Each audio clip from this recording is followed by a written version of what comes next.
Здравствуйте, самые лучшие зрители! Меня зовут Полина. Старые джинсы, новые идеи.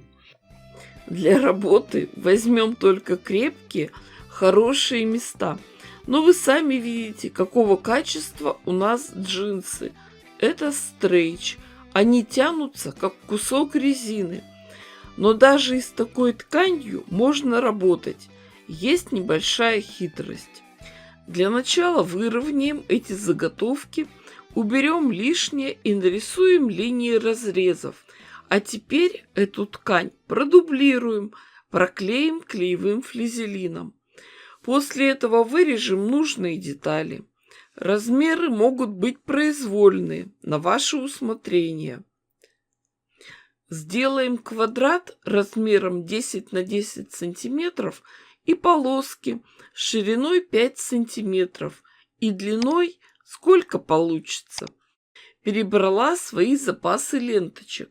Откуда их столько? Собирала атласные ленты от подарков, от букетов. Для нашей сегодняшней работы ленточек надо совсем немного.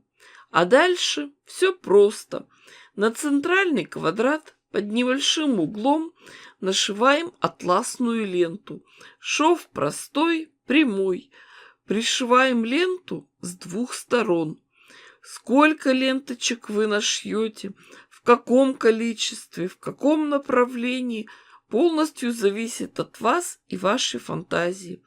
Здесь невозможно угадать, что именно подвернется под руку. Смотрите сами, как вам больше нравится. В любом случае, на все вопросы и замечания можете гордо отвечать: «Я художник, я так вижу». Когда вам покажется, что ленточек в центре довольно, начинаем обшивать этот квадратик полосками джинсовой ткани. Пришили с одной стороны, переходим на кусочек вспомогательной ткани. Это позволит экономить нитки, время и деньги. После этого полоску разворачиваем и отстрачиваем с лицевой стороны. А теперь небольшая хитрость. Как шить ровно, чтобы ничего не перекосило. Следующую полоску пришиваем с противоположной стороны.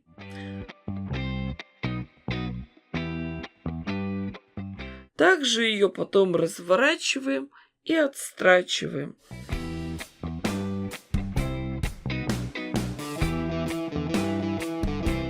А потом подравниваем готовую деталь и отрезаем лишнее. А теперь будем обшивать две другие противоположные стороны. Все то же самое. Прошили, отогнули, сделали отделочную строчку. И также работаем с другой стороной. Подготовленную деталь проутюжим, подровняем края и отрежем лишнюю ткань. И начнем нашивать новый слой атласных ленточек. Лучше всего их располагать так, чтобы они не закрывали предыдущие ленты.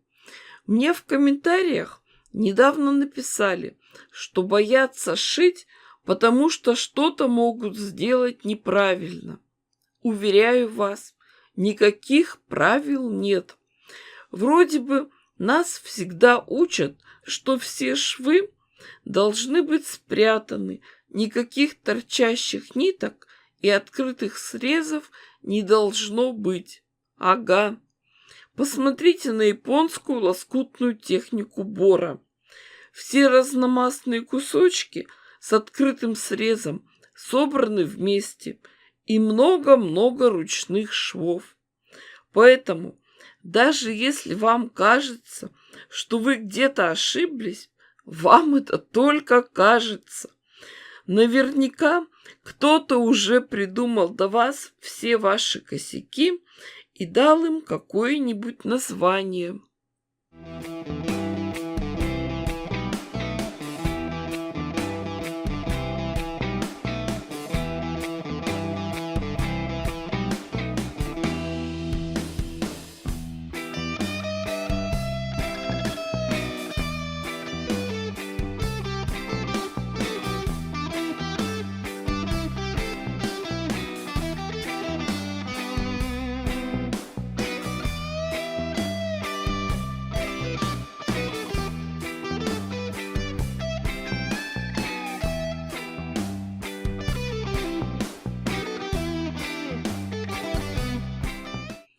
Каждый отшитый блок еще раз проверяем и подравниваем.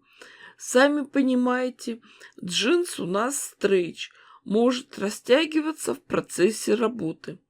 Таким образом, шьем дальше, обшиваем джинсовыми полосками, а потом лентами.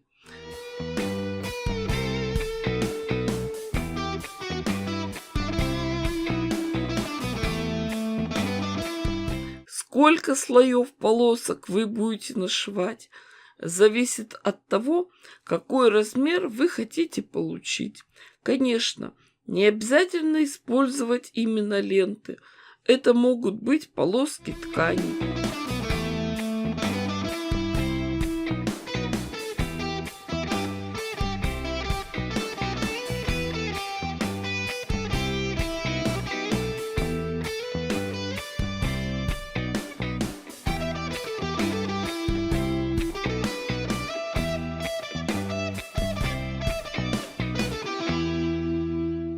Девочки, милые, вы же понимаете, что я даю вам идею, а то, как вы сделаете свой вариант, уже полностью зависит от вас.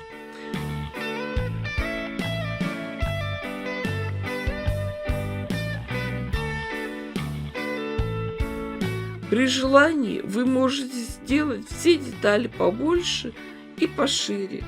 На то оно и творчество. Каждый делает так, как ему хочется.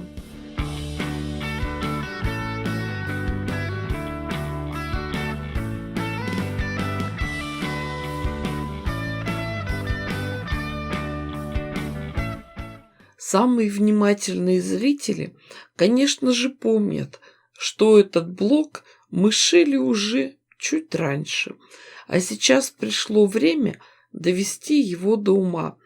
Размер заготовки получился 37 на 37 сантиметров. Для начала немного его увеличим. Со всех сторон обошьем полосками плотной ткани шириной 6 сантиметров. Мне очень повезло, что нашелся большой кусок мебельной ткани, поэтому заднюю часть декоративной подушки сделаем из 2 кусков с клапаном. На большой детали обработаем двойной подгибкой один край. Приложим ее лицом к лицу красивой джинсовой заготовки и прошьем по 3 сторонам, а уже потом пришьем деталь клапана. Аккуратно свернем, загнем углы и вывернем нашу декоративную наволочку. Прелестно! Все чисто и аккуратно. Внутрь этой декоративной наволочки вставим небольшую подушку. И вуаля! Можно любоваться новой декоративной диванной подушкой. Девочки, дорогие мои, вы же понимаете, что я дала вам идею. Не бойтесь экспериментировать. Это так интересно. Заходите почаще. На канале есть много любопытного. Ставьте классы, пишите комментарии. С вами была Полина. Всем пока-пока и до скорых встреч!